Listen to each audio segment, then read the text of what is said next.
azkeneko 50 urtetan ze gertatu da gure gizartean, gure herrian. Gauza traumatiko asko gertatu dira, ezta? Eta egin dezakegu bi gauza. Esan, bueno, pasatu da eta kitxo. Edo egin dezakegu esan, bueno, larria izan da, garrantzitsua da, guazen begiratzea ze gertatu den, zer egin behar dugu orain eta zer egiten dugu berriro ez gertatzeko, ezta? Orduan, hau da, nazioarte mailan komendatzen dena da, hau, bigarren aukera hau hartzea.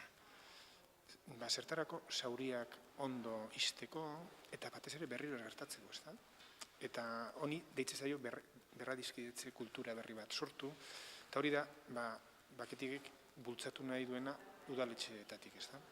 Ez da erreza zeren bakoitzak, 50 urte hauetan, bakoitzari tokatzen zaigu bizitzea historia toki batetik, ezta? Eta bakoitza dauzka bere zauriak eta bere kondizionamentoak. Eta orduan bakoitzak gure ikuspuntutik begiratzen dugu historia, eta orduan ez da erreza. Orduan, zur jokatu behar da, eraiki behar dugu gune konpartitu bat, hor denok erosoak sentitzeko, eta etorkizunari elkarrekin begiratzeko, ez da?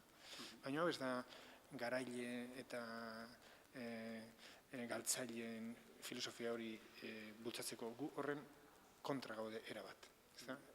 Hori ez da kultura berri bat sortzea. Kultura berri bat sortzea da, era konstruktibo batez etorkizuna begiratzea, ez da? Hori da, adibidez, hemen gure herrian badago gatazka politiko bat. Hori da prozesu bat, eta hori aurrera eman behar da. Eta hori bere bidea hartu beharko du, eta bere bidetik gestionatu beharko da.